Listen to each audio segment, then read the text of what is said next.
And welcome everyone here to News Now. If you were watching over the weekend, you saw on the media reports that the Silverdome implosion did not work, as it is still standing at this hour. They're going to try another opportunity in about 3 minutes. So we're going to watch as hopefully they are able to knock this down. You're watching here live on the Fox 10 and News Now stream, well as Fox 10 Phoenix Facebook Live. Let us know where you are watching from, as we are streaming all over the world right now. Thank you to all our viewers. I'm going to put up a two-shot and show you what it looked like over the weekend. That just didn't seem to work out. We're going to show that to you in 1 second here.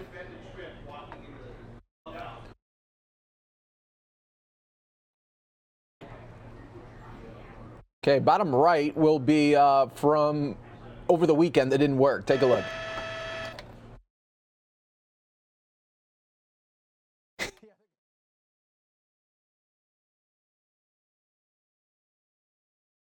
And so there you go. You saw the charges ignite, but nothing came down.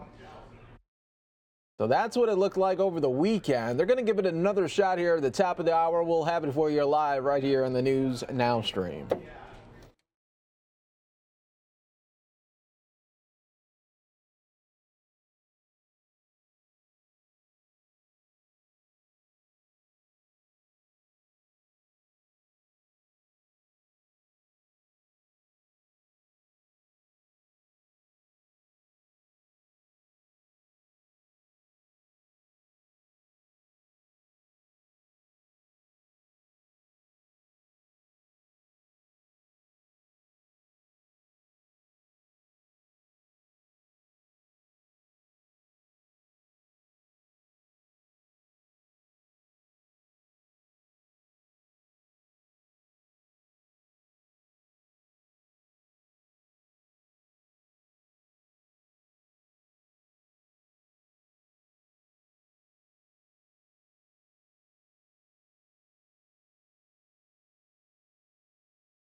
And I have here with me, to my left, is Jane Baez-DeCessa, who is the Deputy Mayor of the city.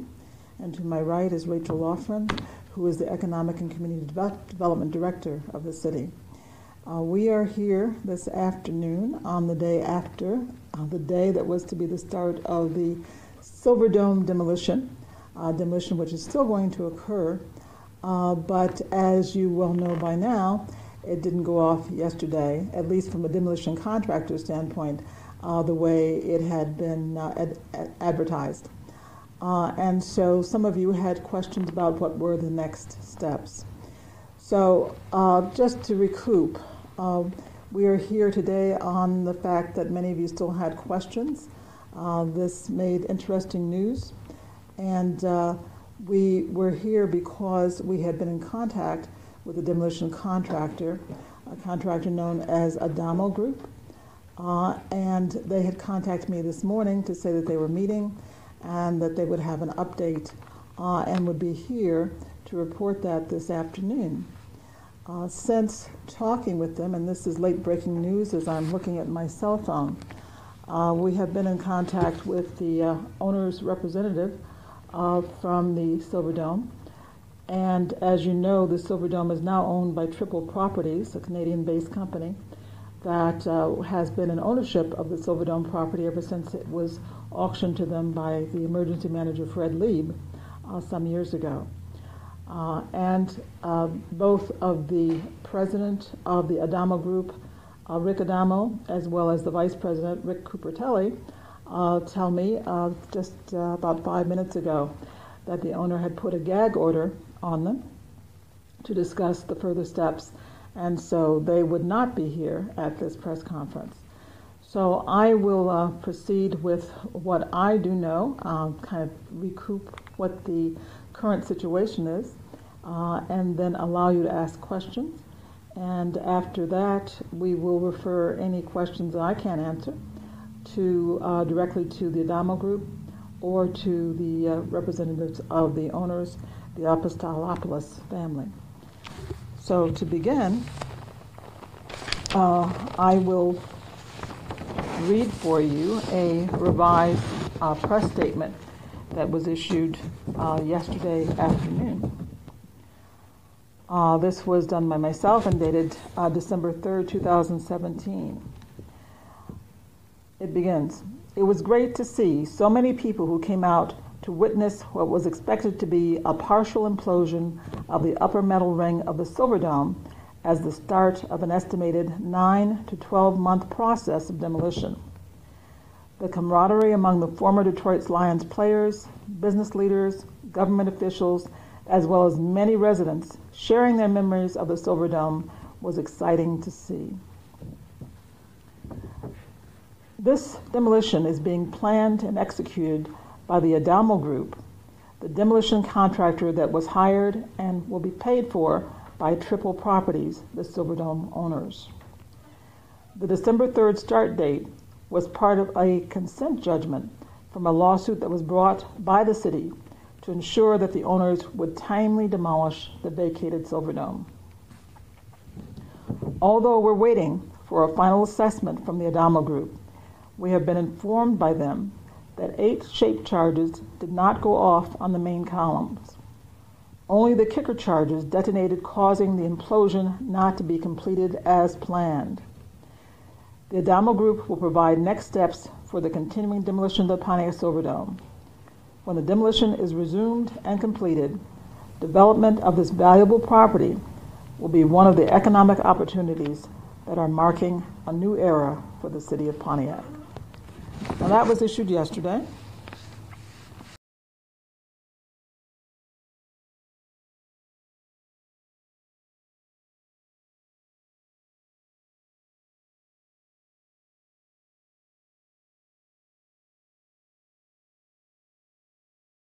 The haze of smoke that went off like a halo around the Silverdome. As we waited for that, which we were told was a 6-second process, with the falling of the metal ring, we noted that the metal ring did not fall. So I know that since then the Adamo Group has sent out their engineers, their blasters. We left there maybe 45 minutes ago and did see some of the engineers still walking around the perimeter of the Silverdome balustrade there, trying to look for the wiring. And that was one of the processes that they were going to consider to put in place. So unfortunately, they are not here, and maybe that means that they've either changed the plans that they had thought they had come up with this morning, or that they're not yet ready to make that final decision. But one way or the other, we know that the metal ring disassembly was just part of the process. It was just a artificial start date for people to come and to have this final tailgate party. But it will be followed, of course, by the fact that the Silverdome will be demolished in terms of the consent agreement that we have with the owners. And it was just resilient enough that it's lasting another day. And as various people were sharing their memories, I said, well, it's a grand old structure there, iconic, and maybe it's harder to take down than they had really realized. And that's kind of symbolic of Pontiac. You know, we had gone through some very rigorous times. We have pulled through that in a great fashion. You know, we're back on our feet again, have come out of receivership, have much economic and community development that's going on. We're proud of what we've had to strengthen our neighborhoods, the fact that we're bringing in and attracting businesses, now becoming a high-tech hub as we're emerging from that. And so that's the resilience of this city, that we are serving all the citizens of Pontiac, and we're proud to be the county seat of Oakland County and part of this prosperity of Oakland County. So that, for us, as we sit here as leadership. And there we go. It is now a collapse. So they were able to get it done right there, taking a live look at that, as they were able to. Now, second time was indeed the charm here for the Silverdome. A retry worked out, and for those of you watching right there on fox10phoenix.com and Fox 10 Phoenix Facebook Live, it was a good collapse right there.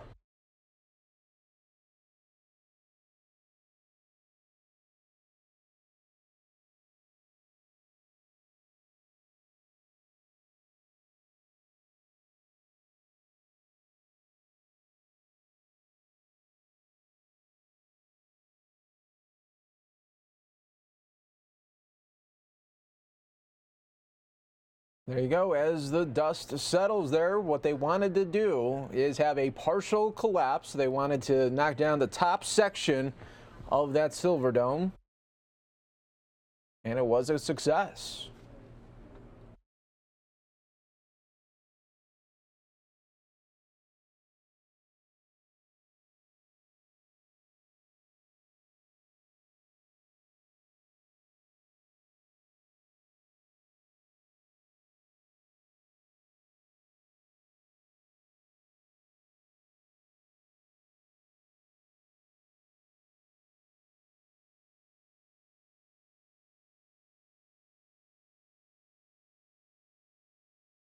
For those of you maybe just coming onto the stream and didn't get to see it, let's show you the implosion a couple of times here. This is just moments ago.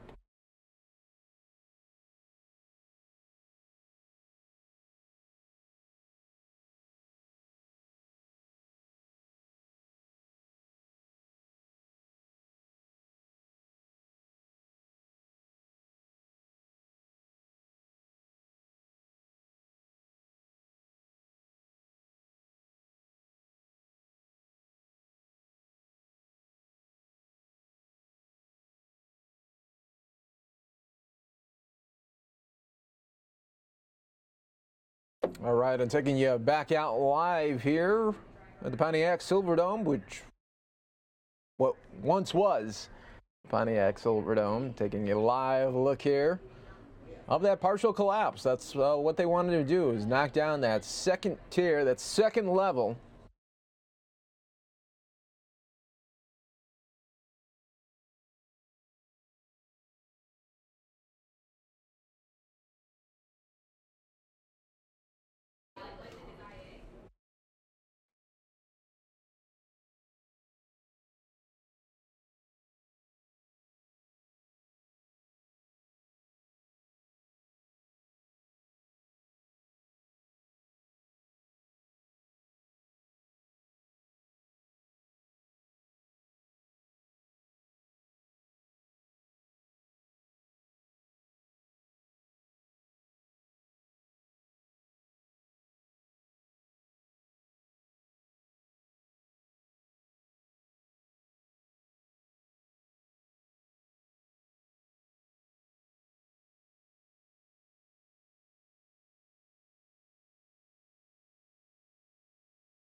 Silverdome is located in Pontiac, Michigan, suburb of Detroit. The stadium was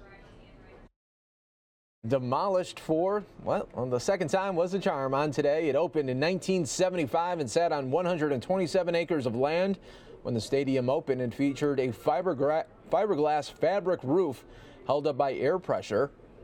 The first use of the technique in a major athletic facility with a seating capacity of 82,000 plus.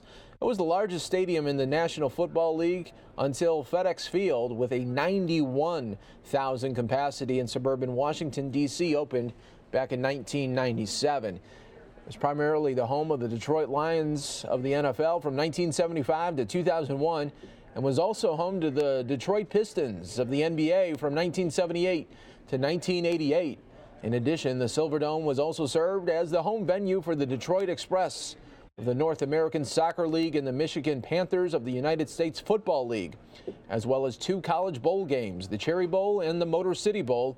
In 2012, the Silverdome served as the home venue of the Detroit mechanics of the American Ultimate Disc League and hosted the league championship game that season.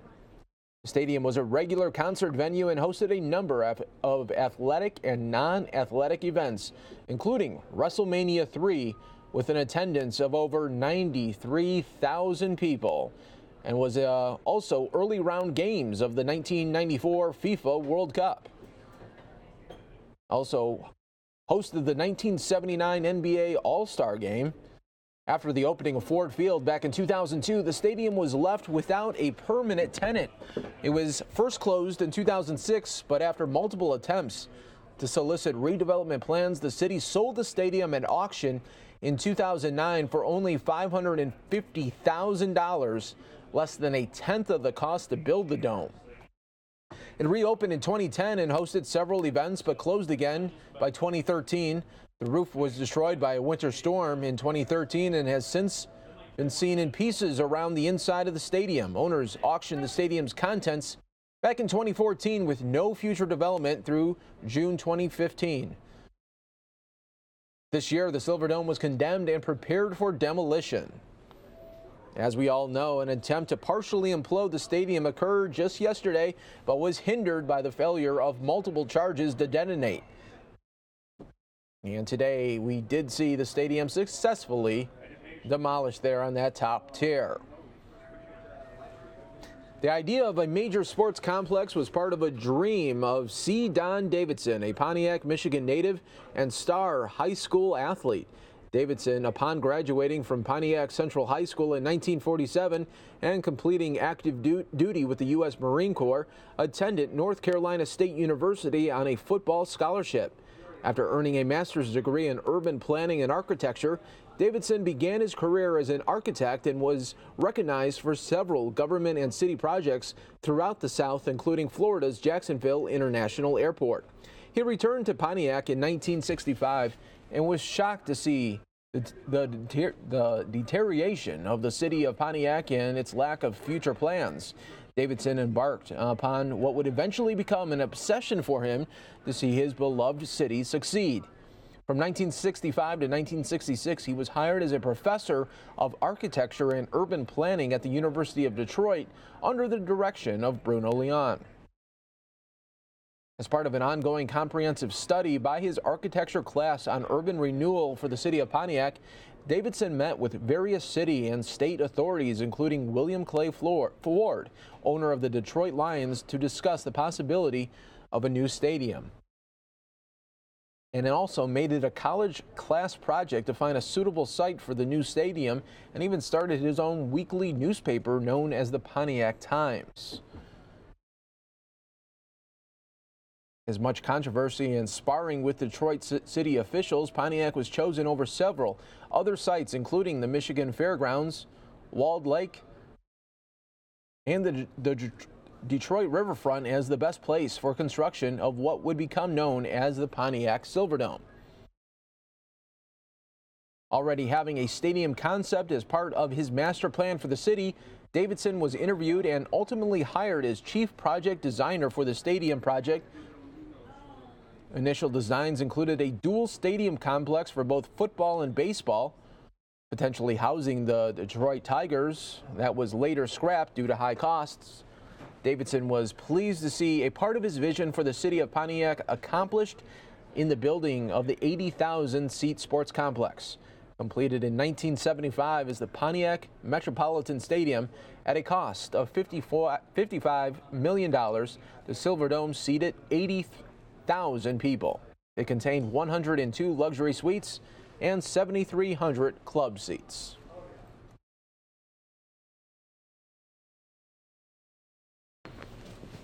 The original silver-like roof was built of Teflon-coated fiberglass panels and supported by air pressure inside the stadium.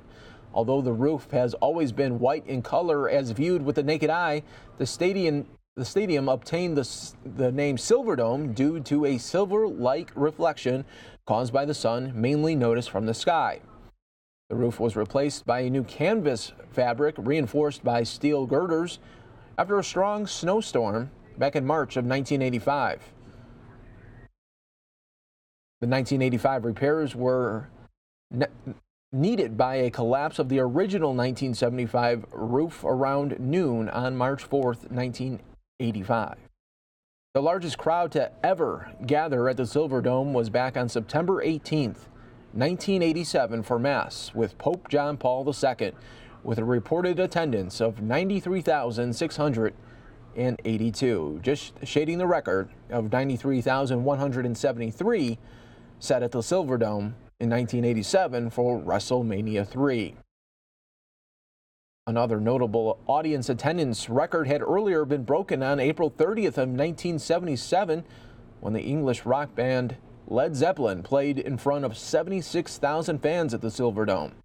This was, at the time, a new world record attendance for a solo indoor attraction, beating the 75,000 that The Who attracted there back on December 6th of 1975.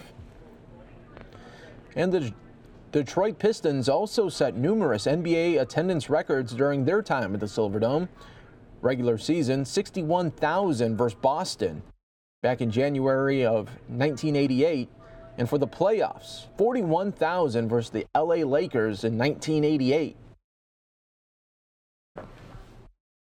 The Silverdome was also home to many marching band activities and events, including the Michigan Competing Band Association State Marching Band Championships until 2005, the Bands of America Regional Championships from 2003 to 2005, and the Bands of America Grand National Championships in 1987 and 1988.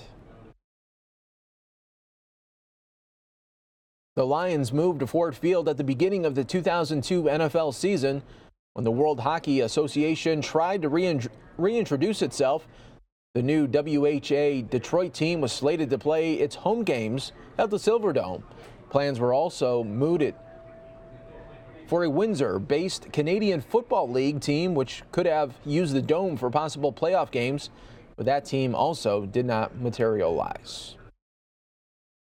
The Silverdome also hosted Monster Jam in 2006 and was used as a practice facility for the AFC champions Pittsburgh Steelers when the NFL adding field turf was later donated by a local high school. So you are now taking a live look here of the Silverdome collapse. It happened second time, indeed the charm. They tried yesterday, didn't quite work out for them.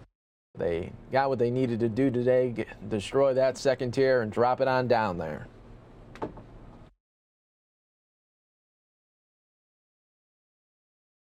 Thanks to all our viewers watching worldwide here on the Fox 10 and News Now stream or the fox10phoenix.com.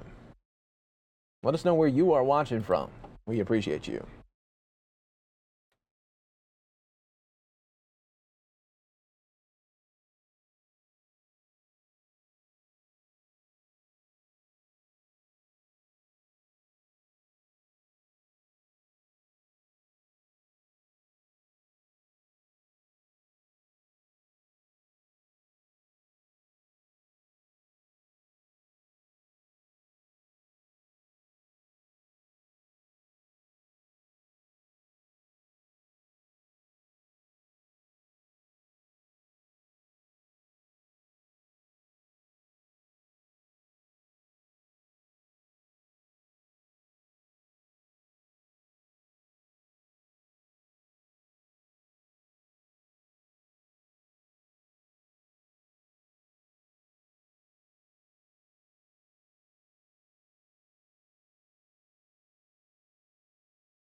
All right, folks, just checking on some unique popular culture facts here from the Wikipedia page for the Pontiac Silverdome.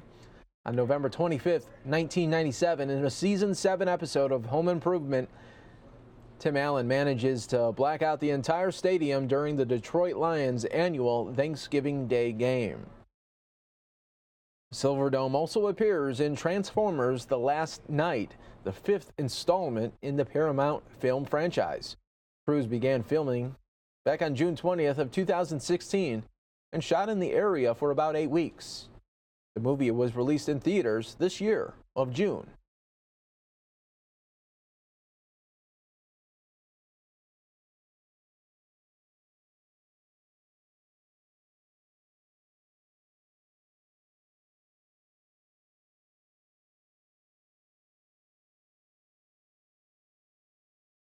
And the most lucrative concert to play at the Silverdome in all of its history took place back in 1984. It was a 3-day event in the summer of 1984. Can anybody guess who had the biggest amount of sales during that 3-day stretch? What was the band? I'll give you a moment to think about it. Think about it. 1984. Who could continually sell out 3 days at the Silverdome? 143,000 tickets were sold during those 3 days. And the answer? The Jacksons. It was their victory tour, and they grossed $4.3 million. It's station center. It's on channel 3.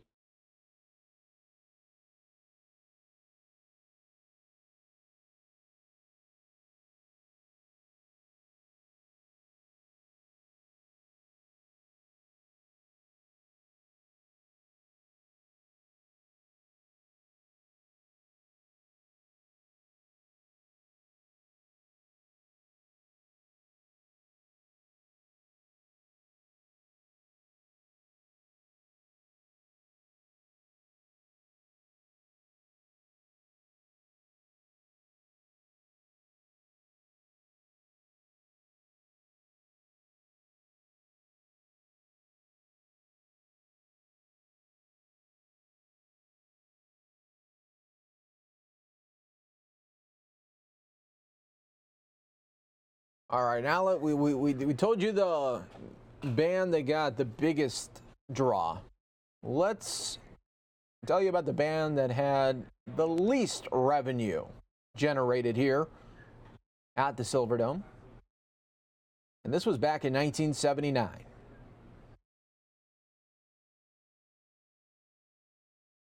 I'll give you a moment to think about it. It's a band.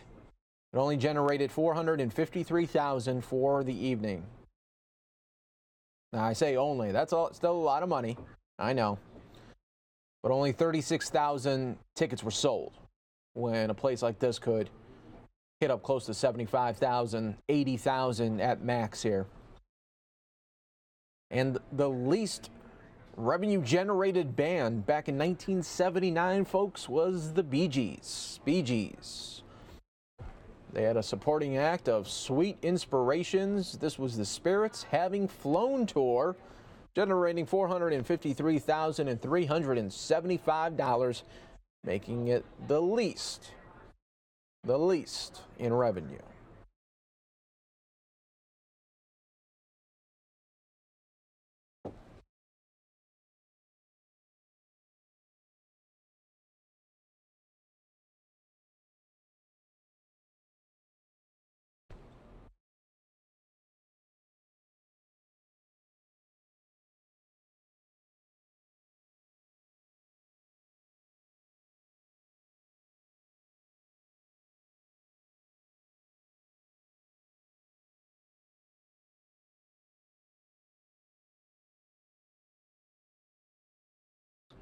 After the Lions' departure, the city of Pontiac began to experience several years of serious financial problems.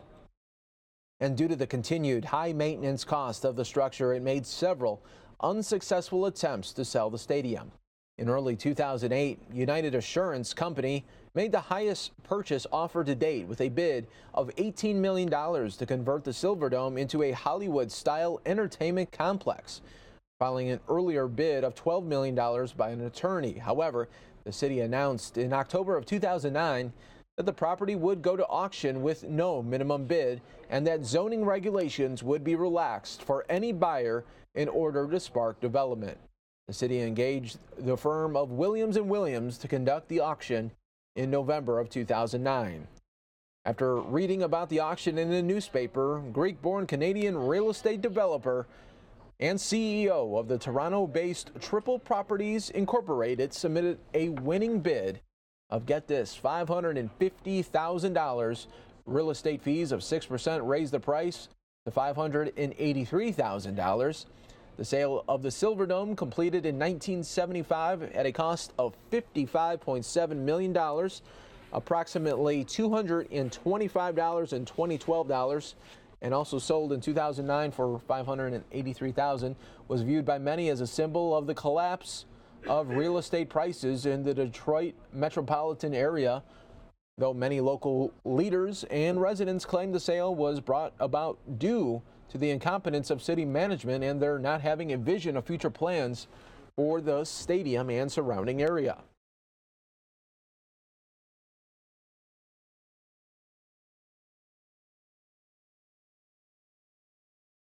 In March of 2014, the owners announced that they would be auctioning off the contents of the facility, including seats and fixtures.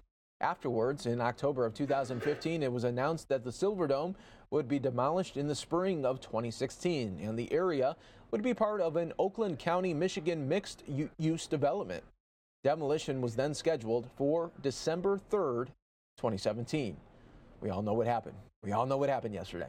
In June of 2016, fire caused by arson destroyed the former press box. The parking lot is being used as storage for hundreds of VW diesel cars.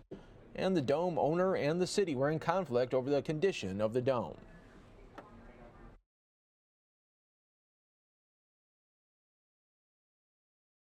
And we all know what happened yesterday. In 2017, the Silverdome was condemned and cleared for demolition. The firm contracted to handle the demolition, the Detroit-based Adamo Group, also imploded the Georgia Dome in Atlanta on November 20th before moving on to the Silverdome. The demolition of the Silverdome was to commence yesterday with a partial implosion of the upper deck, followed by excavation of the building from the inside out. However, due to a wiring issue, 10% of the explosive charges failed to detonate, and the demolition team planned to use excavators or the unexploded charges to perform a second attempt, and that's what we saw today.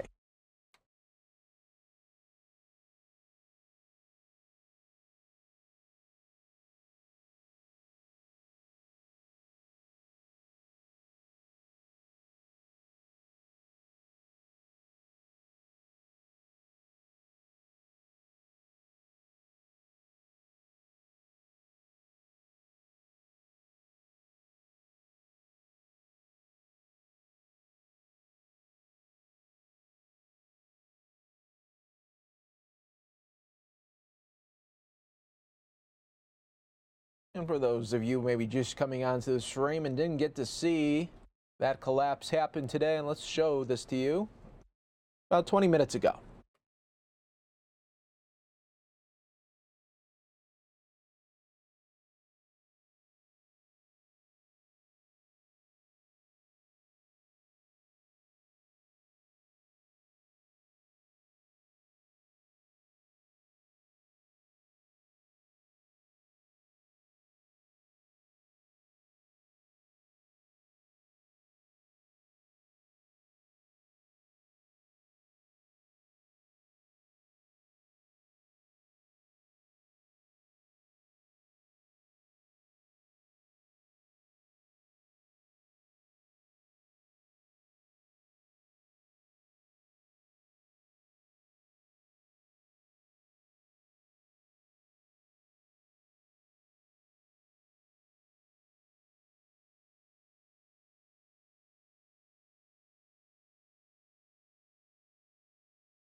And back out live here for you.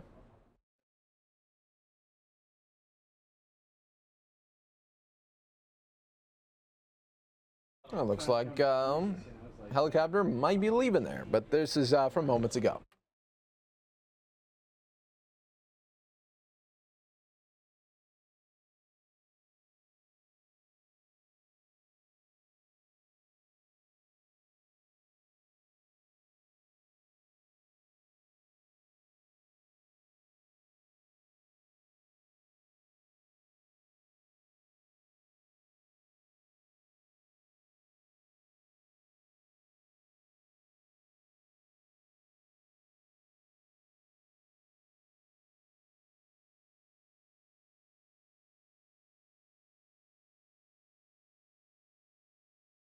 All right, folks, coming up here next on the Fox 10 and News Now 3, we're going to show you some Grinches out in Houston stealing some Christmas gifts.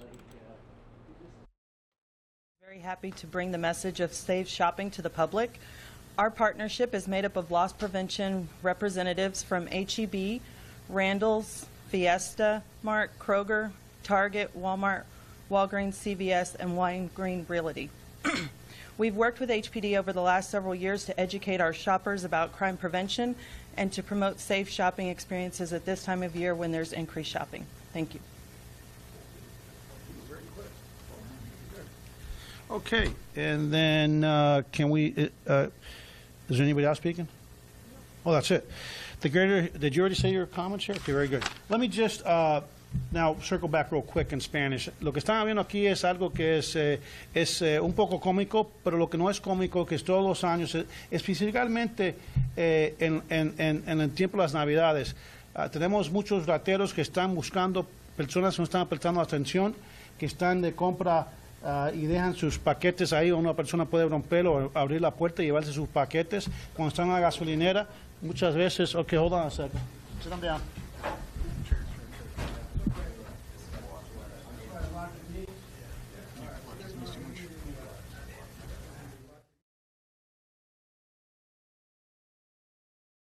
This is a Fox 10 News Alert. All right, folks, and before we just go to that video, I just want to have some breaking news just coming into our newsroom right now. The Supreme Court is letting Trump's travel ban on the 6 Muslim-majority nations to go into effect. That just breaking within the last 5 minutes right here on News Now. Happy to report that here to you right here. Remember, when breaking news does occur, you know we have you covered right here on News Now. Let's get you back out to those safety tips. Christmas shopping there from the Houston Police. Taking a live look. Dow up 58 points. Another record close for the stock market. Dow Jones, 24,290 points.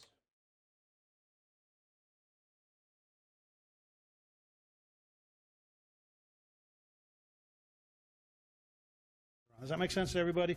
And so with that, I don't know what we put out in our press release. You did know it was the Grinch, did you know? You said Grinch.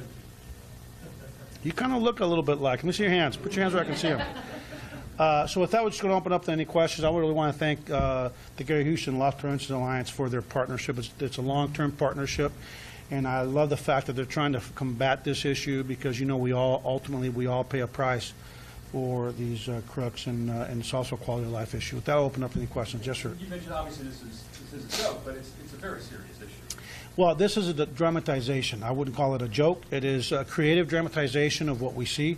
And it's an issue that's a year-round issue. But every year it's heart-wrenching when our officers get a call to a mall, to a shopping center, when somebody had just spent hundreds of dollars, just $50, you know, that really adds up to a year's worth of savings for their families and their loved ones to be ripped off by some crook that breaks into a car. So we have to outsmart them. We have to be aware.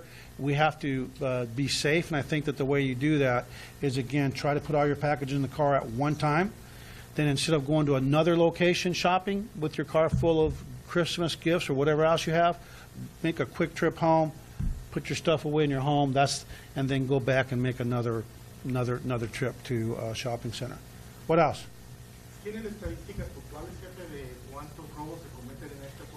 Son cientos de robos todos los meses, pero los robos suben en las Navidades porque sabemos que hay muchas personas que están de compra y los sospechosos, los rateros, los ladrones saben que va a haber muchos otros vehículos en las shopping centers que están llenos de regalos. Así que de nuevo les suplicamos que tengan precaución, pero que usen la inteligencia. No pongan los paquetes poco a poco en el carro, póngalo todo a un tiempo y en vez de ir de un shopping center a otro, vaya a su hogar, ponga todo en su casa, entonces salga de nuevo de compra. Eso es lo más seguro que puede hacer. Anything else? Yes, ma'am. Mucha gente viene procedente de México y de otros países, viene a pasar Navidad con sus familias y muchos de ellos desconocen a veces la jurisdicción, todas las áreas donde fácilmente pueden ser víctimas de robos, como lo mencionó usted. ¿Qué le diría a esa gente que viene de fuera? La misma cosa, que tienen que usar precaución, que sepan que estén preparados de shopping. At that time, we were talking to guys about those types of reports and what you're seeing a spike in those reports. And they all seem to have a very similar MO with, they kind of replace the boxes on the front porch with empty boxes that didn't even belong to that person's dress.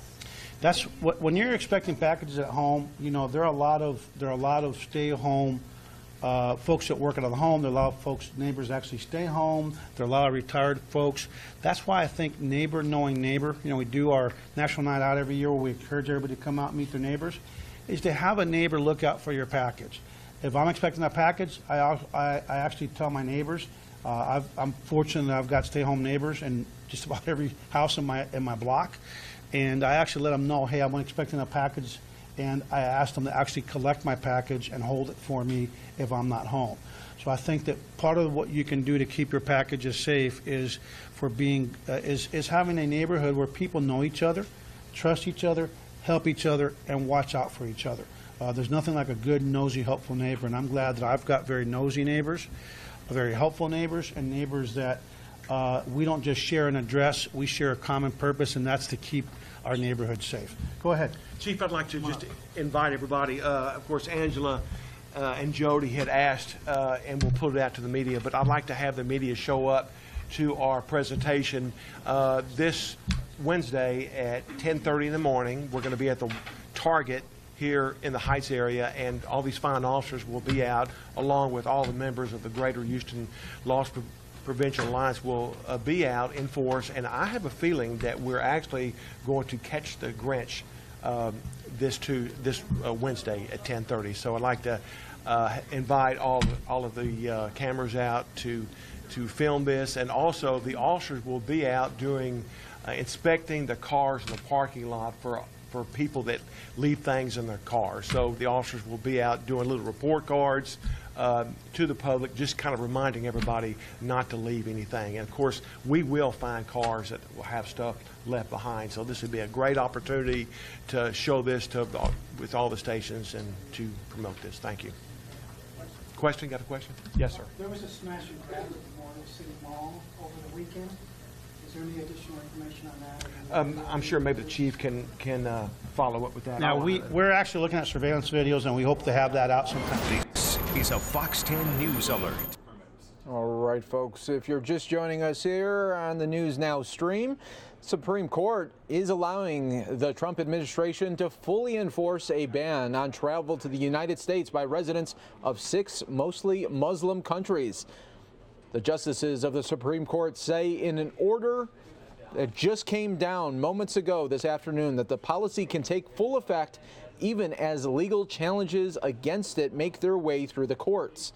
The ban applies to travelers from Chad, Iran, Libya, Somalia, Syria, and Yemen. Lower courts had said people from those nations with a claim of a bona fide relationship with someone in the United States could not be kept out of the country. Grandparents, cousins, and other relatives were among those court said could not be excluded. Justices Ruth Ginsburg would have left the lower court orders in place. So that is some breaking news alerts here, just coming down within the last couple of minutes here.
the national security basis of this order, and second, the Department of Justice's role in defending the lawful orders of the President of the United States. First, as President Trump noted in his address to Congress, the majority of people convicted in our courts for terrorism-related offenses since 9/11 came here from abroad. We also know that many people seeking to support or commit terrorist acts will try to enter through our refugee program. In fact, today more than 300 people, according to the FBI, who came here as refugees are under an FBI investigation today for potential terrorism-related activities. Like every nation, the United States has a right to control who enters our country and to keep out those who would do us harm. This executive order seeks to protect the American people as well as lawful immigrants by putting in place an enhanced screening and vetting process for visitors from 6 countries. 3 of these nations are state sponsors of terrorism. The other 3 have served as safe havens for terrorist countries where governments have lost control of their territory to terrorist groups like ISIL or Al-Qaeda and its affiliates. This increases the risk that people are admitted here from these countries may belong to terrorist groups or may have been radicalized by them.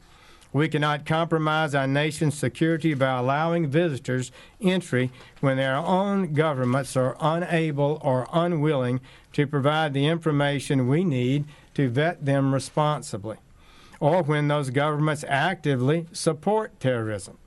This executive order responsibly provides a needed pause. We can carefully review how we scrutinize people coming here from these countries of concern. Second, the Department of Justice believes that this executive order, just as the first executive order, is a lawful and proper exercise of presidential authority. This Department of Justice will defend and enforce lawful orders of the President consistent with the core principles of our Constitution. The executive is empowered under the Constitution and by Congress to make national security judgments and to enforce our immigration policies in order to safeguard the American public. Terrorism is clearly a danger for America and our people. The President gets briefings on these dangers and emerging threats on a regular basis. The federal investigative agencies, the intelligence community, the Department of State, the Department of Homeland Security, and the United States military report to the President. Knowing the President would best possess such extensive information, our founders wisely gave the executive branch the authority and the duty to protect the nation. This executive order is a proper exercise of that power. Now, I will turn things over to our able Secretary John Kelly of the Department of Homeland Security. John? Thank you, Mr. Attorney General. Well, like the Secretary of State and the Attorney General, I welcome you here today. My comments will be relatively brief. Last week, the Department of Homeland Security celebrated its 14th anniversary, first opening its doors on 1 March 2003. This Secretariat was established in response to the devastating attacks of September 11th, when foreign terrorists turned a beautiful but ordinary day into a nightmare. Those attacks taught us that we could not take our nation's security for granted, that Homeland Security must be our top priority, and that we needed to overcome our collective inability to connect the dots of intelligence and arrange them into a more comprehensive picture of the threats posed to America and our way of life. Though much has changed over the past 14 years, both in the world that is more dangerous and at DHS, which is much better. The fact remains that we are not immune to terrorist threats and that our enemies often use our own freedoms and generosity against us. Today's executive order, which President Trump signed this morning, will make America more secure and address long overdue concerns about the security of our immigration system. We must undertake a rigorous review and are undertaking a rigorous review of our immigration vetting programs to increase our confidence in the decisions we make relative to visitors and immigrants that travel to the United States. We cannot risk the prospect of malevolent actors using our immigration system to take American lives. This executive order is prospective in nature. Its focus is on preventing the entry of new foreign nationals from the 6 designated countries. Accordingly, it is important to note that nothing in this executive order affects existing lawful permanent residents or persons with current authorization to enter our homeland. Unregulated, unvetted travel is not a universal privilege, especially when national security is at stake. The White House worked closely with the Department of Homeland Security, the Department of Justice, and the Department of State to create an order that addresses previous concerns and protects the homeland and every one of our citizens. The men and women of the Department of Homeland Security, like their brothers and sisters throughout law enforcement, are decent men and women of character and conscience. They are no less so than the governors of our states and territories, of our senators and members of Congress, of our city mayors and various advocacy groups. These men and women are sworn to enforce the laws as passed by the United States Congress and would be in violation of the law in their sworn oaths if they did not do so. We do not make the law, but are sworn to enforce it. We have no other option. We are going to work closely to implement and enforce it humanely, respectfully, and with professionalism, but we will enforce the law. I want to thank the President for his leadership on this issue and for his steadfast support for our important law enforcement, security, and counterterrorism mission. Again, as previously mentioned, I have spent much of the day today on the phone with members of Congress, the leadership, explaining the ins and outs of this EO, and I did the same thing last week. So there should be no surprises, whether it's in the media or on Capitol Hill. Thanks very much, and thanks for your time. Is this an acknowledgement?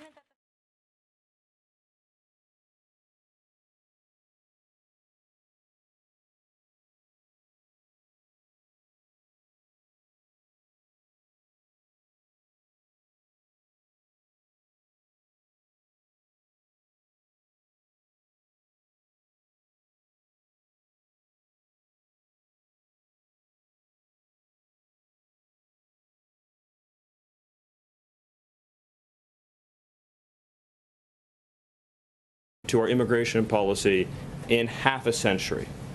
The most important question when it comes to the U.S. immigration system is who gets a green card. A green card is the golden ticket of U.S. immigration. Every year we issue 1 million green cards to foreign nationals from all the countries of the world, but we do so without regard to whether that applicant has demonstrated the skill that can add to the U.S. economy, whether they can pay their own way or be reliant on welfare, or whether they'll displace or take a job from an American worker. And as a result of this policy, in place now for many years, we've seen significant reductions in wages for blue-collar workers, massive displacement of African American and Hispanic workers, as well as the displacement of immigrant workers from previous years who oftentimes compete directly against new arrivals who are being paid even less. So it's a policy that's actually exacerbated wealth inequality in the country in a pretty significant way.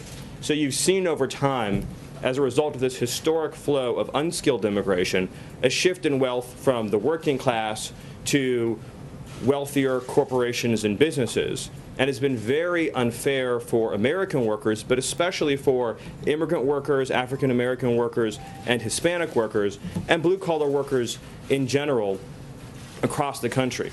At the same time, it's cost taxpayers enormously because roughly half of immigrant-headed households in the United States receive some type of welfare benefit, which I know is a fact that many people might consider astonishing, but it's not surprising when you have an immigration system that doesn't look at questions like skill level or self-sufficiency.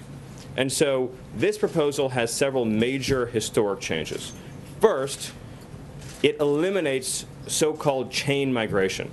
So right now, what does chain migration mean? It means that if you come into the United States on a green card, and just so we're all clear, a green card gives the recipient lifetime work authorization, the ability to bring in their family members, It gives them a fast track to U.S. citizenship, and with that, all the benefits that come with being an American citizen. And so the individuals right now who are receiving green cards, they can bring in, say, an elderly relative who can immediately go on to public assistance if they become unable to support themselves financially. And then that person can bring in a relative who can bring in a relative who can bring in a relative, and that's why they call it chain migration. And over years, that has massively de-skilled the migrant flow into America and produced all of those effects I'm talking about. So we're proposing to limit family-based migration to spouses and minor children.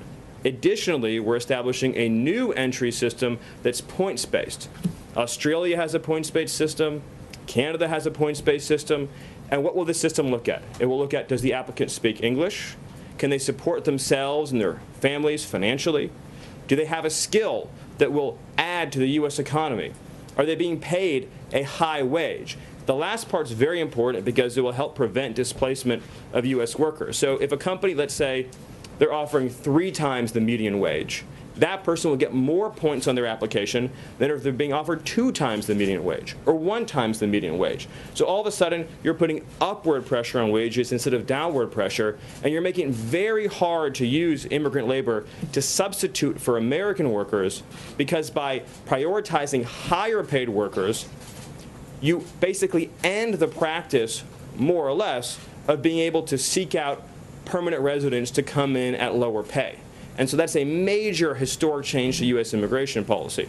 The effect of this, switching to a skills-based system and ending unfettered chain migration, would be over time, you would cut net migration in half, which polling shows supported overwhelmingly by the American people in very large numbers. And I'll just conclude by saying that this is what President Trump campaigned on.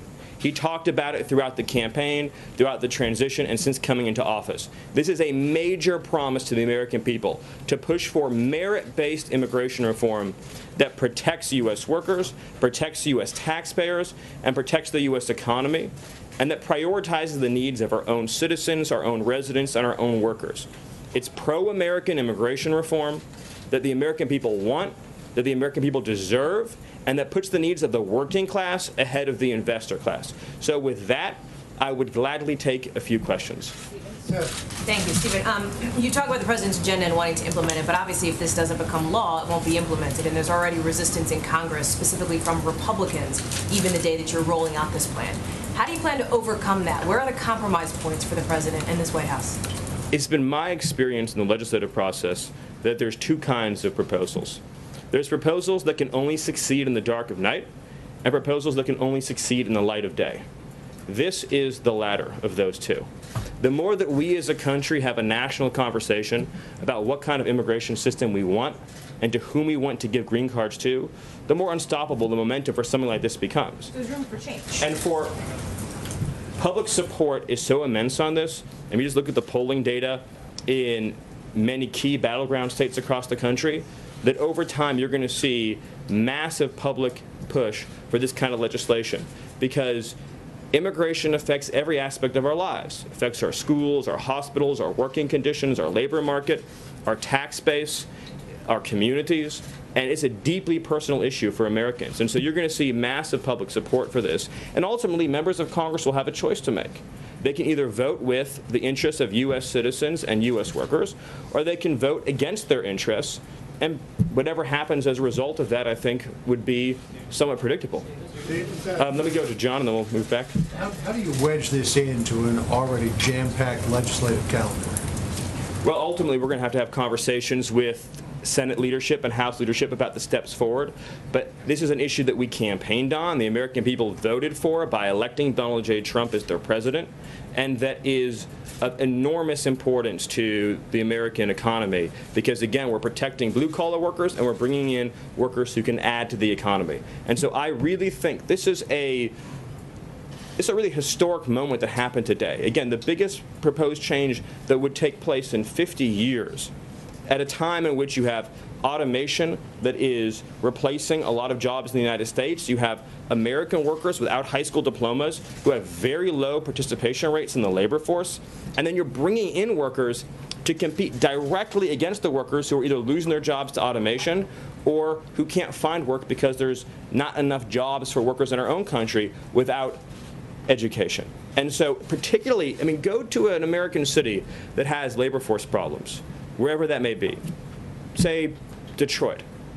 How is it fair or right or proper that if, say, you open up a new business in Detroit, that the unemployed workers of Detroit are going to have to compete against an endless flow of unskilled workers for the exact same jobs, reducing pay for those positions and reducing their chance of getting those jobs, while at the same time, ultra high-skilled workers are on the back of the line to get into the country. It makes no sense. The numbers are too large, and the numbers of low-skilled workers in particular is a major detriment to U.S. workers. So I think the more we have this conversation publicly and ask America who ought to get a green card in this country, the more momentum there's going to be, the more support there's going to be. And our message to folks in Congress is, if you are serious about immigration reform, then ask yourselves what's in the best interest of Americans and American workers, and ultimately this has to be a part of that. Let's go to Glenn. Two quick questions. First of all, let's have some statistics. There have been a lot of studies out there that don't show a correlation between low-skilled immigration and the loss of jobs for native workers. Cite for me, if you could, one or two studies with specific numbers that prove the correlation between those two things, because your entire policy is based on that.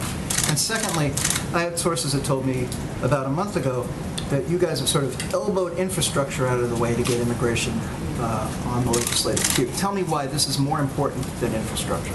Well, the latter statement isn't true.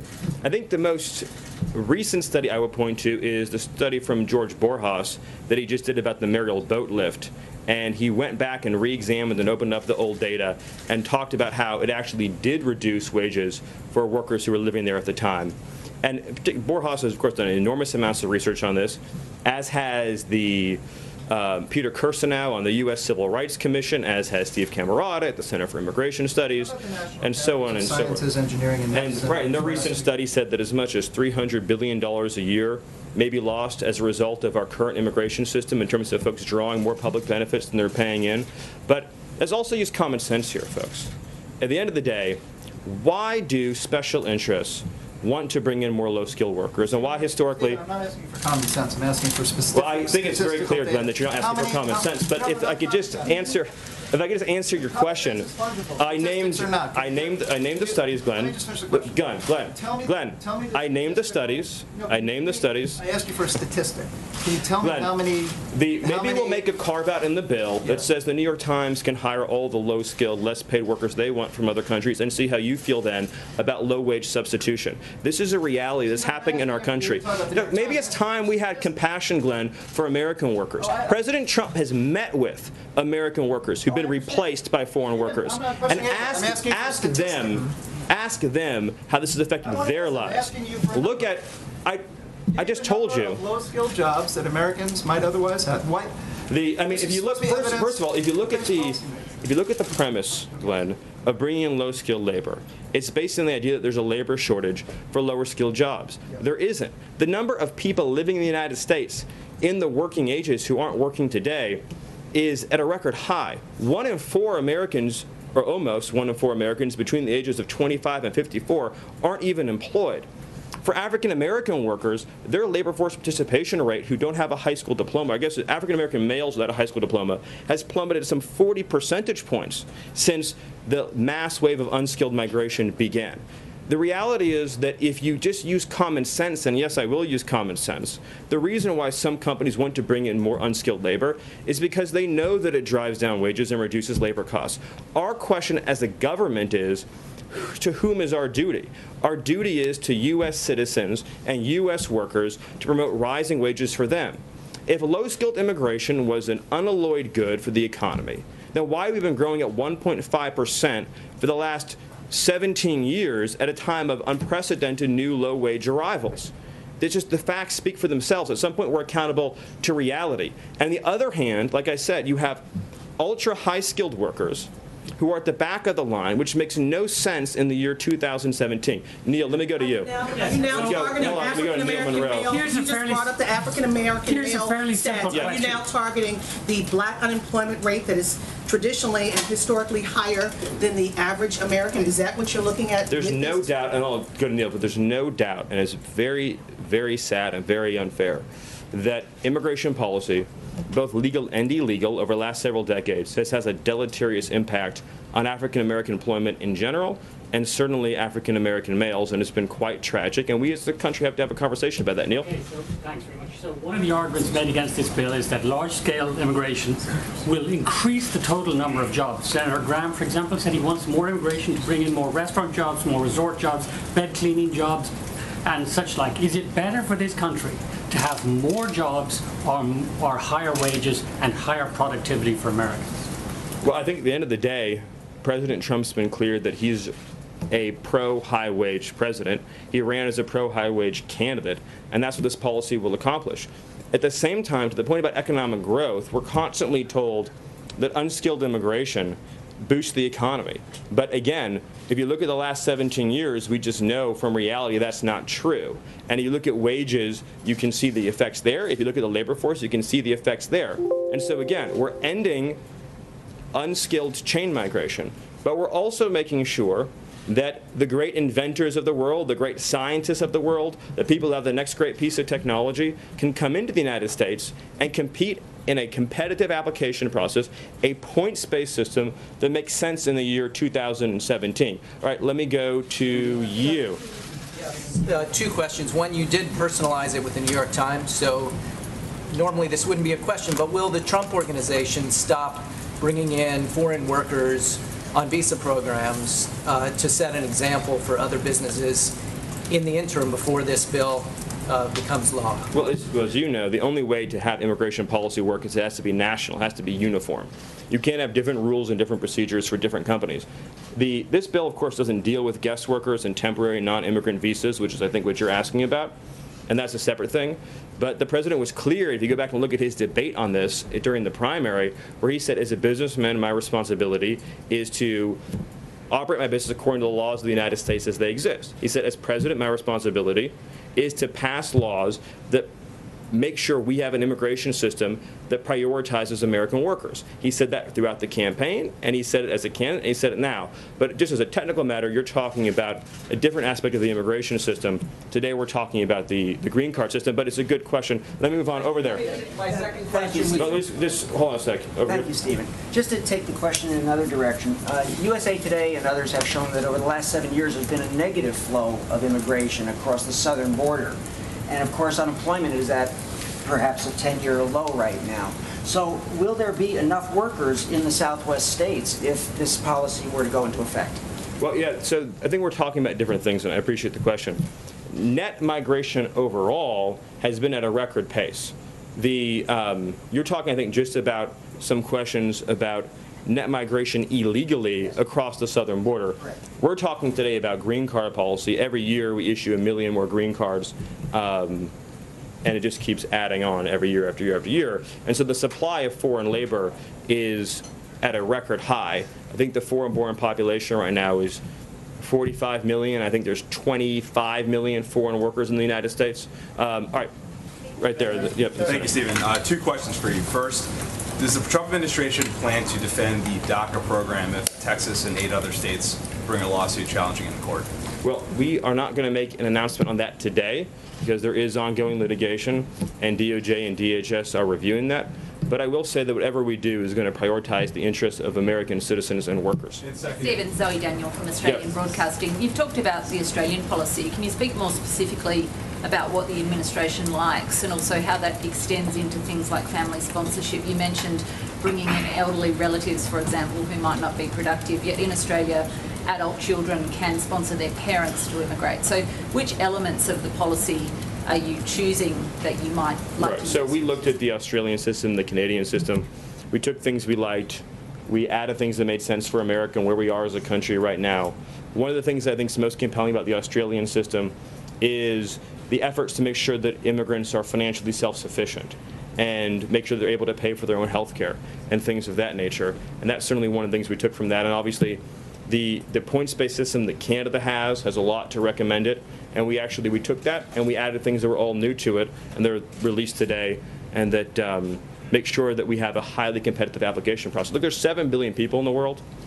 And so the question of who gets that golden ticket needs to be a discerning process that makes sense. Again, in an environment in which you have this huge pool of unemployed labor in the United States, and you're spending massive amounts of money putting our own workers on welfare, doesn't it make sense economically to say, let's get our own workers, immigrant and U.S. born, off of welfare into the labor market, earning a living wage, able to pay into taxes, instead of bringing in lower wage substitutes, while at the same time ensuring that the inventors, the innovators, and the scientists are able to come into our country and add to our economy and our GDP, but not as substitutes for Americans. NBC. Thank you so much. Can you respond to some of the critics within your own party who say what we really should be focused on is comprehensive immigration reform in order to really tackle the problem in a serious way? And secondly, what do you say to those who say this just separates families and it's effectively cutting an effectiveness program? Well, actually, the legislation for folks who are already here, they are able, have pending family-based sponsorships, they're actually grandfathered in. So it's a new system moving forward, point one. And point two is that beyond the immediate family members that are covered in the bill, i.e. your minor children and your spouses, your other relatives can come in. They just have to come in through the points-based system. And then your first part of your question. About comprehensive immigration reform. Some Republicans say we should be focused on comprehensive immigration reform instead of a sliver of the problem in order to really address the broader root problem of immigration. Well, why not tackle it from that standpoint? Let me ask you a hypothetical, and I mean it in all sincerity. If, let's say that we had introduced a 2,000-page comprehensive immigration reform bill, would we be having this conversation today about green card policy? I suspect we wouldn't be. I think it's time that we forced the conversation onto this core issue. I know the president feels that it's enormously advantageous to have a conversation about this core aspect of immigration reform because it does receive so little discussion, and yet it's so enormously important. Follow-up on that, Steve? Hold on, let's go to you. Thank you, Steve. Thanks. You mentioned lawmakers have a choice to make.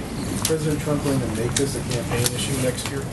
Well, I mean, we're making it an issue, period, well, he started in the campaign when he was running, but as far as a real push for change, that begins in earnest, aggressively starting today. And I do think, I just work on the policy side, but I do think that voters across the country are going to demand these kinds of changes because, again, of the effects it has on their lives and their communities. And this is overwhelmingly popular. And I challenge any news organization here. Do a poll, ask these questions. Do you think we should favor applicants to our country who speaks English? Yes or no?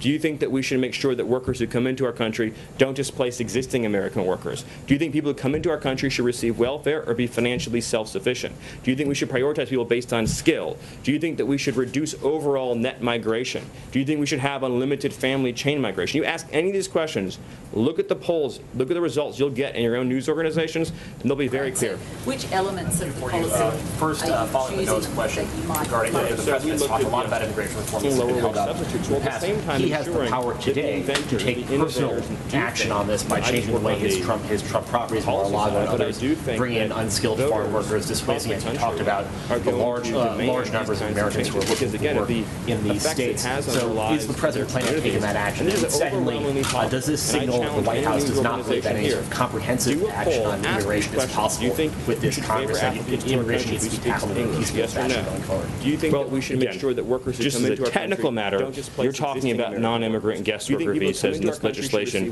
deals with green cards, i.e. permanent immigration, so they're two totally separate categories. But I'll just refer everyone here today back to the president's comments during the primary when this was raised in a debate, and he said, my job as a businessman is to follow the laws of the United States. And my job as president is to create an immigration system that works for American workers. And that's one of the reasons why I think Americans so deeply admire President Trump, is because they see every day He's not working for himself. He said over and over again, I've been very successful. I've had a great life. Now I'm here to work for the American people. But for any immigration system to be functional and to work, it has to be uniform across the board. One standard for everyone. Say how close the president is to getting a nominee for DHS, and can you add, if this legislation is not moving by the end of the year, how much is it possible for you to do through executive action, if any? Well, I certainly think that on the administrative action front, you can tighten up and continue to tighten up enforcement on visa rules and standards, and I think that's certainly something that we'd be looking at doing. But we'd like to create a permanent change to our immigration system that will endure through time, that will still be in place many decades from now. And that's what this legislation would accomplish. And I would just, again, encourage everyone to understand the depth of this change. What President Trump has done today is one of the most important legislative moves that we've seen on this issue in many, many years. The President of the United States said, I am taking a stand today for American workers and the American economy, and we're putting American families first on immigration. We're saying our compassion, first and foremost, is for struggling American families, and our focus is on the national interest. That is a major event, and all of your news organizations should take a hard look at the polls on these questions and see where folks are, and you'll see that this is an issue that's supported by Democrats, independents, and Republicans across the board. One last question, and then I'll hand it back to Sarah. If they are on the polls, Steve, on the polls. We're going to do more than one, maybe two. Two questions. I get a lot of energy from up front here. If this is so huge and major, you make it sound so enormously important. Yes. Why did the senators who were with the president today call it modest and incremental? Is it modest and incremental? And aside from that, you seem to be suggesting this is immigration reform. Does this come even close to stemming illegal immigration for the president? Well, so of course, the answer is that it's the divide between how Americans think about immigration and how Washington thinks about immigration. So to everyday Americans, this is the most rational, modest, common sense, basic thing you can do. Of course you shouldn't have foreign workers. Modest and incremental? Of course you shouldn't have foreign workers displacing American workers. In Washington, this represents a sea change from decades of practice. So it just depends what lens you're looking at it through. Incremental sea change? It just depends what lens you're looking at it through. I guarantee you, go to, say, like an ed board for a couple of your papers and see what they think about it. They'll see it as a sea change. Talk to an everyday guy in the street and he'll say, this is the most common sense thing, or she'll say, this is the most common sense thing that I've seen in my entire life, and is right down straight the center of American politics and American political views. So take one last question. Who has the best last question? All right, so I'll do for the last question right here. Thank you, I appreciate it. And I thank you very much for coming out here and talking to us on camera. But I'd like to ask you if you've recently spoken with your old boss and what you make of the rift between President Trump and the Attorney General. You worked for Jeff Sessions for many years. Well, I think Sarah's already spoken about that at length, and that's not why I'm here today. But I think if I remember what she said correctly, I'll say it again. The President has confidence in all of his cabinet and expects them to perform their duties honorably and fully on behalf of the American people. But since the last question is not on the subject at hand, I will take one actual last question on the subject at hand. So I will give, yes. What you're proposing here, what the President is proposing here, does not sound like it's in keeping with American tradition when it comes to immigration.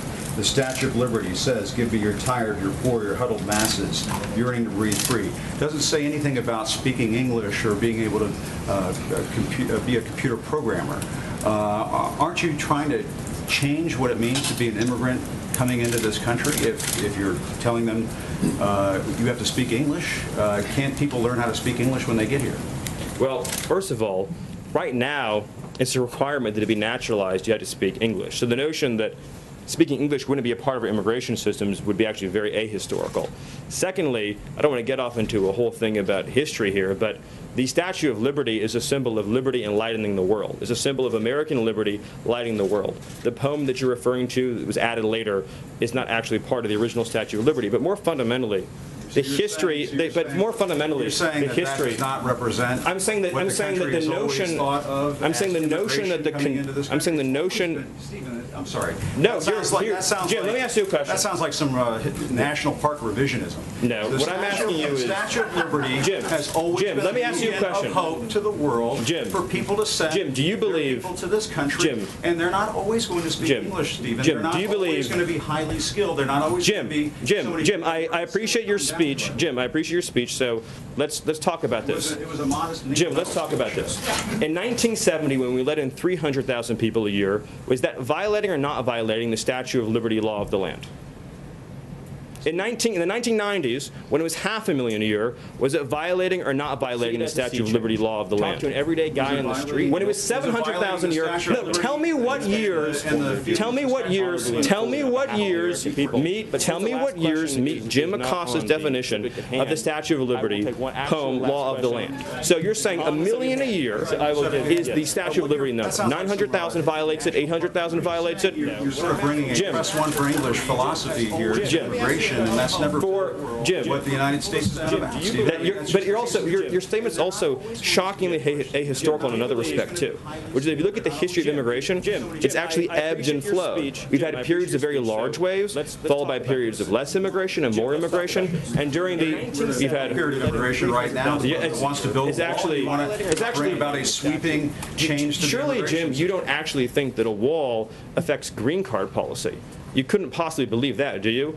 Actually, the notion that you actually think immigration is at a historic law, the foreign-born population in the United States today, Jim, staff on Monday talking about how border crossings. Do you really? I want to be serious, Jim. Do you really at CNN not know the difference between green card policy and illegal immigration? Sir, you really don't know that? Cuban immigrant. He came to this country in 1962, right before the Cuban Missile Crisis, and obtained a green card. Yes, people who immigrate to this country can eventually. People who immigrate to this country not through Ellis Island, as a factual question, ways do obtain a green card at some point. They do it through a lot of hard work, and yes, they may learn English as a second language later on in life. But this whole notion of, well, they could learn, they have to learn English before they get to the United States. Are we just going to bring in people from Great Britain and Australia? Jim, actually, I have to honestly say, I am shocked at your statement that you think that only people from Great Britain and Australia would know English. It reveals your cosmopolitan bias to a shocking degree that in your mind, this is an amazing moment that you think only people from Great Britain or Australia would speak English is so insulting to millions of hardworking immigrants who do speak English from all over the world. Jim, have you honestly never met an immigrant from another country who speaks English outside of Great Britain and Australia? Is that your personal experience? Of course there are people who come. But that's not what you said, and it shows your cosmopolitan bias. And I just want to say, it sounds like you're trying to engineer the racial and ethnic flow of people into this country. Jim, that is one of the most outrageous, insulting, ignorant, and foolish things you've ever said. And for you, that's still a really the notion that you think that this is a racist bill is so wrong and so insulting. Jim, the reality is that the foreign-born population into our country has quadrupled since 1970. That's a fact. It's been mostly driven by green card policy. Now, this bill allows for immediate nuclear family members to come into the country, much as they would today, and then it adds an additional points-based system. The people who've been hurt the most, the people who've been hurt the most by the policy you're advocating are what policy am I advocating? Apparently just unfettered, uncontrolled migration. The people who've been hurt the most by the policy. The people who've been hurt the most by the policy that you're. The people who've been hurt the most by the policy you're advocating are immigrant workers and minority workers and African American workers and Hispanic workers. Are you targeting the African American community? Now you brought it up again. You said you wanted to have a conversation and not target. Is it going to be a target? This is what we want to do. Using the African American community, are you going to target? I'm not trying to be funny. Right, I know what you're saying. What you're saying is 100% correct. We want to help unemployed African Americans in this country and unemployed workers of all backgrounds get jobs. And insinuations like Jim made, trying to ascribe nefarious motives to a compassionate immigration measure designed to help newcomers and current arrivals alike, is wrong. And this is a positive, optimistic proposal that says 10 years, 20 years, 30 years from now, 10 years, 20 years, 30 years from now, we want to have an immigration system that takes care of the people who are coming here and the people who are already living here by having standards, by having a real clear requirement that you be able to support yourself financially, by making sure that employers can pay a living wage. That's the right policy for our country, and it's the President's commitment to taking care of American workers. I apologize, Jim, if things got heated, but you did make some pretty rough insinuations. So thank you. Thank you. Thank you. And I'll hand it over to Sarah. I think that went exactly as planned. I think that was what Sarah was hoping would happen. I think that was exactly what we were hoping to have happen. Thank you. That's the point. Thanks, Stephen. Thanks. Well, a transition. All right, and that was a look back at Stephen Miller and his epic rant with CNN reporter there, Jim Acosta, during a White House press briefing. So I wanted to show that to you as we were talking about the big travel ban that is back in effect for President Trump. Another win for the president there. Let's show you what the stock market did today. Another record high right there. Let me take off that lower third, and we'll be back in just a few.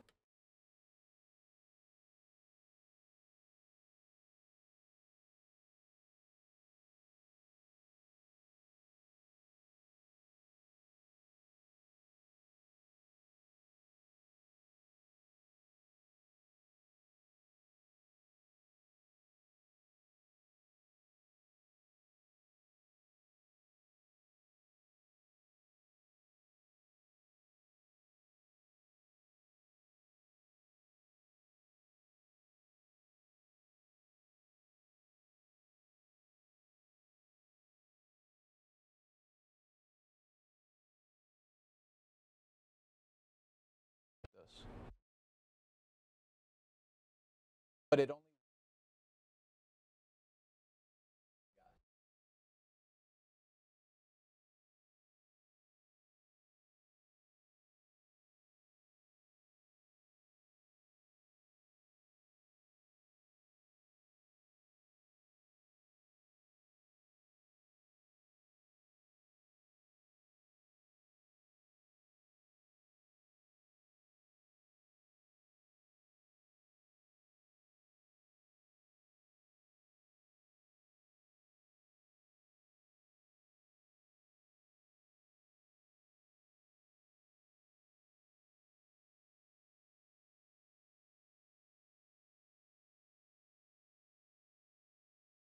All right, everybody. Now we are going to show you a news conference in Texas after an officer-involved shooting. Take a look at this. And Chad, if they lacked a bona fide relationship with a person or entity in the United States. The High Court's decision now puts those rulings on hold. Justice Ruth Bader Ginsburg and Justice Sonia veterinarian.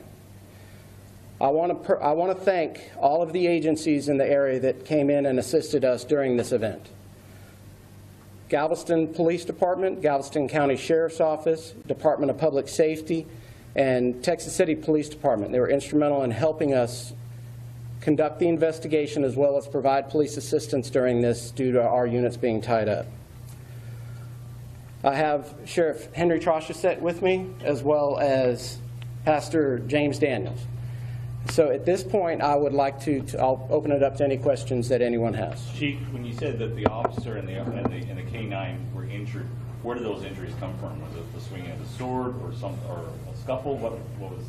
How'd they get injured? They were injured. The officer was struck in the face by what we believe to be the sword. He did suffer minor injuries, but that will all come out in the investigation. Chief, preliminarily, can you say if you believe this was a justified shooting?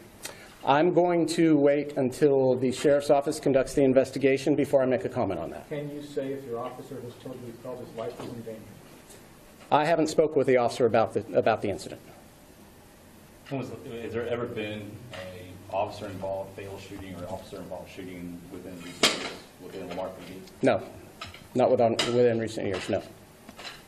Is the suspect known in that area? Has there been previous problems with? Yes, we have had repeated calls there on that street on this person for about the past week. Yes. Can you say what type of calls that you responded to where he was involved? Calls ranging from criminal mischief to burglary of a habitation. He has previous arrests and convictions in there. What do those range from? I don't have any information on the arrests that he has been charged with yet. Do you believe Mr. Ham was in that house attempting to burglarize it, or what was his reason for being there? That will be part of the investigation that comes out. What's the status of the officer right now? Will he be on desk duty during this time? Or? The officer is on, as with all situations like this, the officer is on administrative leave, pending the departmental policies as far as his being on leave until he can get the required counseling, and then pending the outcome of the investigation, yes. It would be the internal investigation, or the one done by the DAs and the Sheriff's Office? Both. Can you back up a little and give us some more detail on how this subject got inside that residence? The only information that we have is the suspect forced his way into the residence. That's what we have right now. Do we know if that was through a door, a window? Did he knock, ring the doorbell? There was damage to the front door of the residence, and we believe that's how he made entry into it. And then how were police notified? We received a 911 call from the resident. Did that come when she was barricaded in the other room? Presumably. So she was in there with her cell phone, presumably? Presumably, yes, sir. You say a sword. I mean, what type of sword are we talking? It was reported to us by the caller that he had a sword. The officers ordered the person to drop the sword prior to the shooting. So as far as the type of sword, that's going to be revealed by the investigation the Sheriff's Office conducts.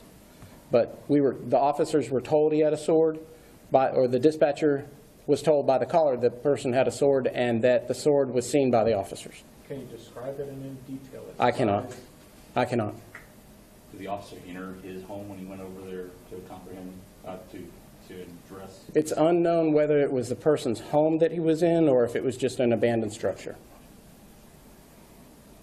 And where was that structure located? It was also in the 800 block of Rotama. Because the resident himself lives on that street as well, correct? I'm sorry? The suspect or the man who was killed lives on that street as well? That's what we're being told. Was that a particularly small area where this confrontation happened? Yes, it's very small, very confined. Yes. And so is that something that is important as you figure ultimately whether or not the shooting was justified? Of course it will be. The environment does play into it, yes. Sheriff, do you have anything you want to say about dog's part in this investigation? Thank you, Chief.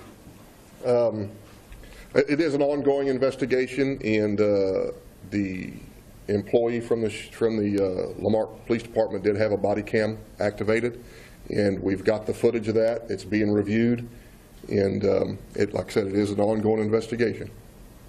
It's tragic, but any indication y'all may release any portions of that body cam before the investigation is complete? No, sir. We usually hold it all so we can have it for grand jury, and we want to continue to hold that until the grand jury has met and we're able to review it. Just to be clear, has your officer said that he was charged by this particular individual, that he felt he was coming at him, made some threatening? Like Chief, I have not talked with the officer myself, but what I'm being told by my investigators and reviewing of the footage, that the officer acted like he should. Chief, you said the man was shot at least once. Any idea where he was shot? I have not been notified, no. Okay. The gentleman's family's been notified now. So Yes. Are they from this area? I'm being told no, that he's originally from out of state. So it was only one gunshot, right, Chief? I don't know for sure how many gunshots were struck the suspect. And Santos' rank again, I'm sorry? Is it patrol officer? Yes, patrol officer. I apologize, a few of us arrived late. Yes. Okay. Could I ask you to kind of just give us the lay of the land here? What you're able to share about the shooting? Okay, like I said, it was late last night, about 7 minutes after 10, the Lamarck Police Department received a call from the 800 block of Otama in reference to a person with a sword who broke into somebody's house. The person threatened the resident with the sword and then barricaded the resident inside one of her rooms using furniture in the house. The officers arrived on scene and were able to remove the reportee from her barricaded room, and then were told that the likely whereabouts of the suspect was in a structure across the street. Due to the ongoing threat that the suspect posed to the neighborhood, the officers did go over and intend to effect an arrest of him, found the structure that he was reported to be in to be opened up, and there was repeated verbal orders for the suspect to come out. A canine unit was on scene at the time, and the suspect was warned that the dog might be released if he didn't surrender. So after repeated warnings and no response, the canine handler and the canine unit went into the structure. The canine did end up finding the suspect inside of the structure, and when the suspect saw the officer and the canine handler and the canine unit, he attacked the officer with a sword charging at him, and the officer did fire his weapon and struck the suspect. And was therefore the suspect and the burglary victim, or robbery victim, I suppose, they know each other then? Yes. The victim indicated that she knew the identity of the suspect, that he was a neighbor. Okay.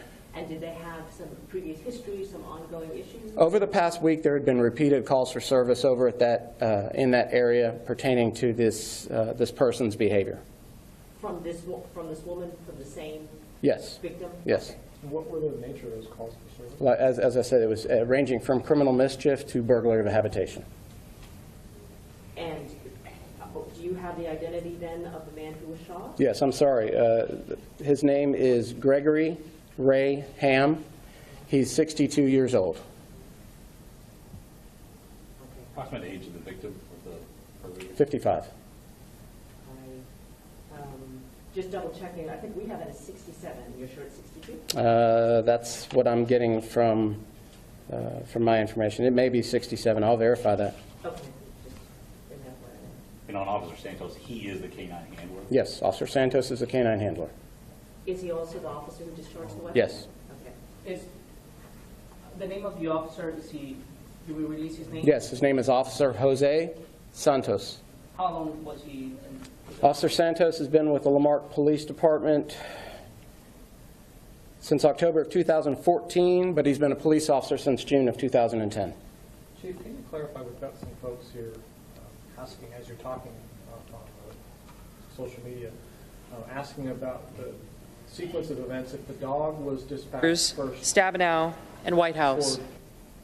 Ultimately, the person who was killed.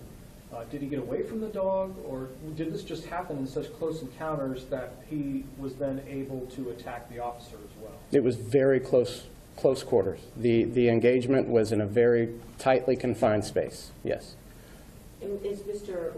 Ham was in his own home? We do not know whether the structure was his home or if it was just an abandoned structure. It was a very dilapidated structure, and we don't know yet if that's where he resided. Okay. And does Mr. Ham have any previous, I know he has complaints from the previous week, does he have any previous? I don't have any information on his previous arrests. Is there any question about his mental stability? I'm not at liberty to discuss that. I don't have any information pertaining to that.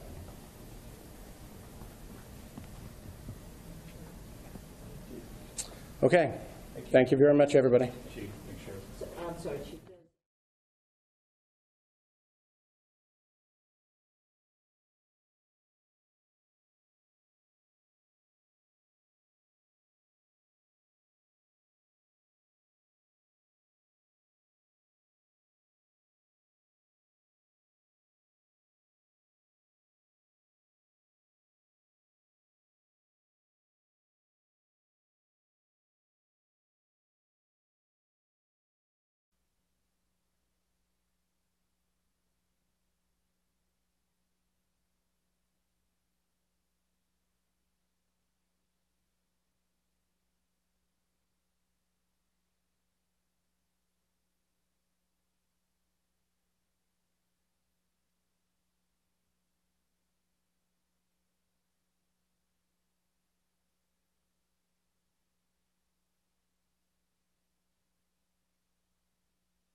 Mr. Cruz?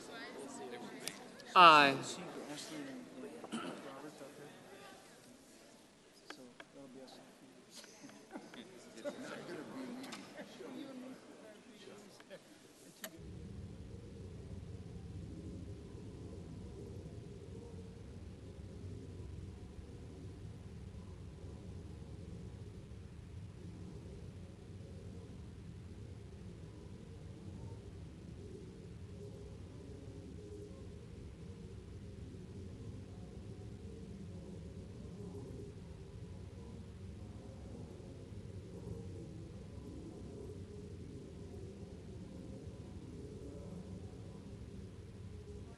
Mrs. McCaskill, aye.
Mr. Risch? Aye.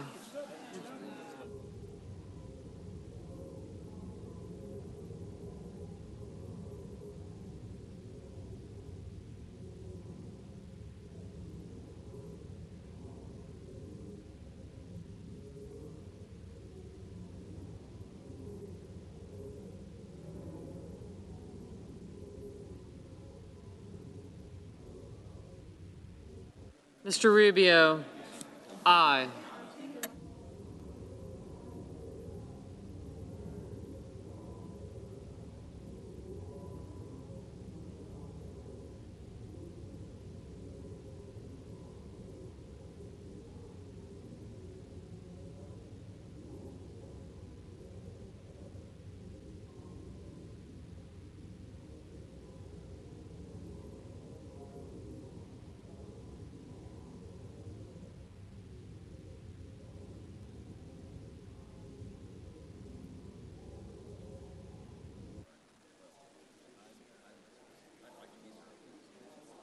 Mr. Roberts?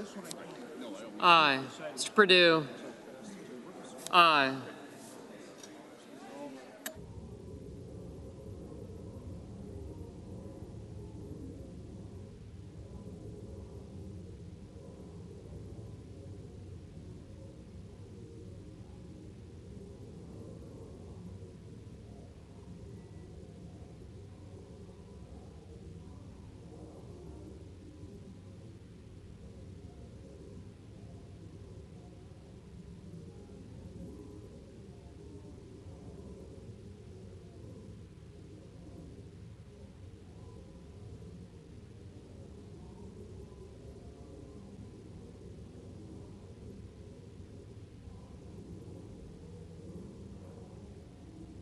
Mr. Menendez? No.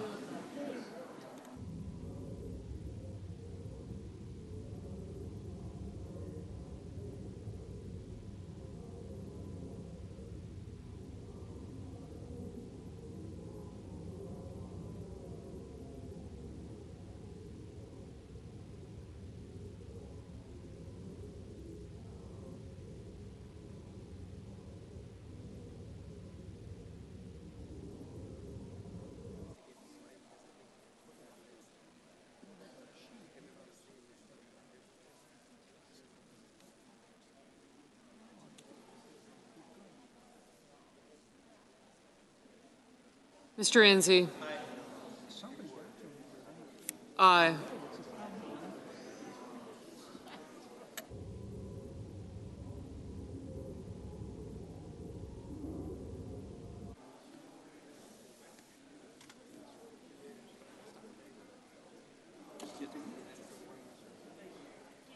Mr. Carper. Aye. Couldn't have hurt, must have helped. Looking for Shelby.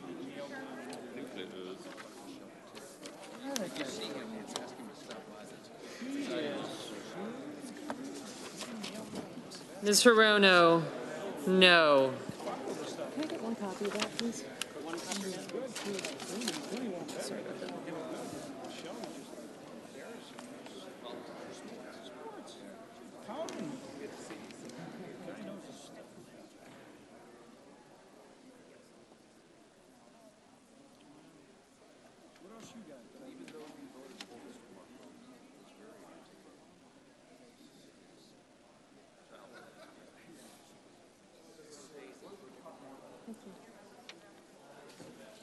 You know, the irony of that is,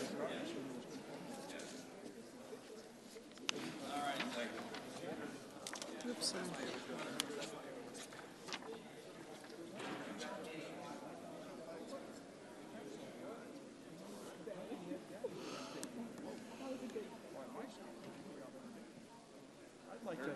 I'd like to get sold up. Yeah, and then I got the other one. Mrs. Feinstein. Interested. War plans for implement dealers. Mr. Cardin. No. Mrs. Feinstein. No. Ms. Collins.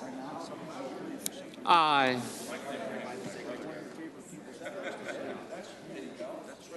Mr. Nelson.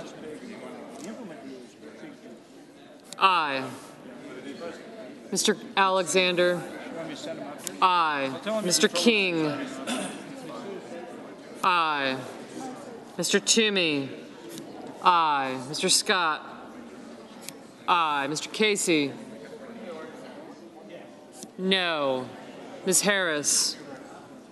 No. Mr. Young. Young, aye. Aye. Yeah.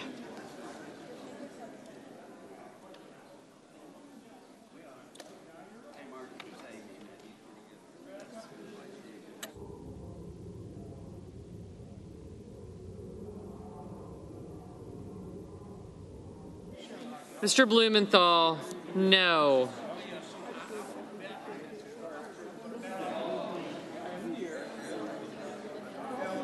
Mr. Kennedy, aye.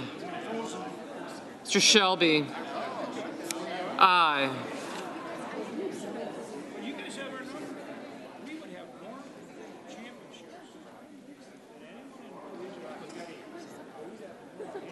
Mr. Van Hollen, no.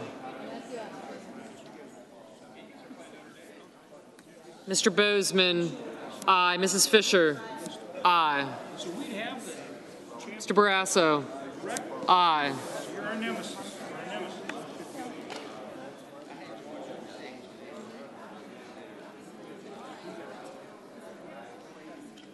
Mr. Cassidy, aye.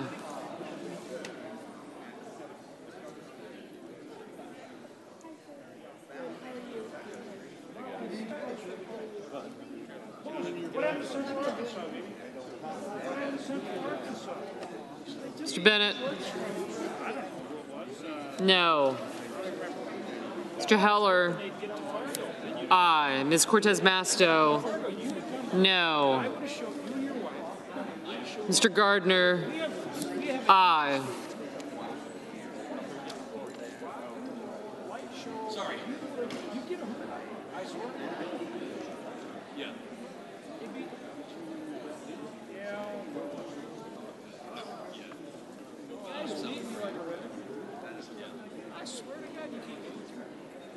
Mr. Portman? Aye. Mr. Blunt? Aye.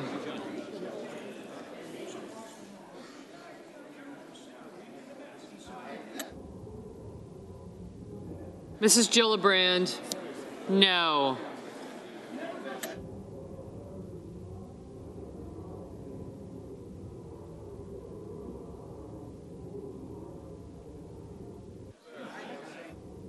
Mrs. Capito? Aye.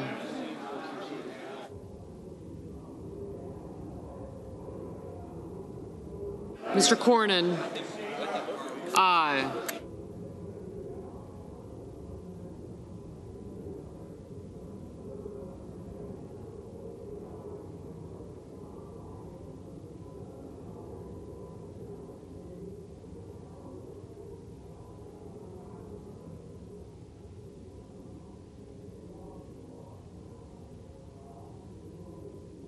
Mr. Wicker. Aye. Mr. Thune. Aye.